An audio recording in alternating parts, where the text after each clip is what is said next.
नमस्कार, स्वागत है आपका मेरे इस चैनल पर। यूपी में 2019 के चुनाव में 80 में से 64 सीटें जीतने वाला एनडीए इस बार 80 सीटें जीतने का दावा कर रहा है और इसी को लेकर बीजेपी और उसके सहयोगी दलों ने सीट शेयरिंग पर भी काम करना शुरू कर दिया है।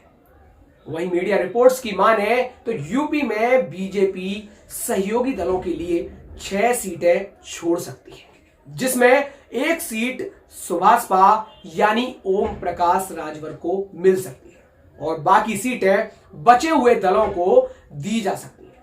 वहीं 80 में से बची 74 सीटों पर बीजेपी खुद चुनाव लड़ सकती है। साथ ही बात करें लोकसभा चुनाव 2014 और 2019 की, तो बीजेपी ने केवल 2 सीटें अपना दल एस को दी थी और बाकी बची 78 सीटों पर वह खुद चुनाव लड़ी थी।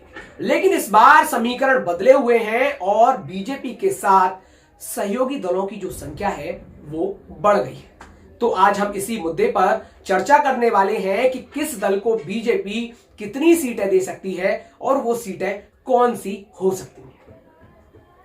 कहते हैं दिल्ली का रास्ता उत्तर प्रदेश से होकर जाता है और जिसने उत्तर प्रदेश जीत लिया उसने दिल्ली जीत लिया। और इसी रणनीति के तहत भाजपा यूपी में अपने सहयोगी दलों के साथ सीट शेयरिंग का फॉर्मूला तय कर रही है और अब अपना दल सोनेलाल और आरएलडी को 2-2 सीटें मिल सकती हैं। वहीं निषाद पार्टी और ओम प्रकाश राजभर को 1-1 सीटें मिल सकती हैं और बाकी बची 74 सीटों पर बीजेपी खुद चुनाव लड़ सकती है। वहीं बात करें 2019 में लोकसभा चुनाव में एनडीए में सीट शेयरिंग की, तो अपना दल को बीजेपी ने 2 सीटें मिर्जापुर और सोनभद्र सीट दी थी।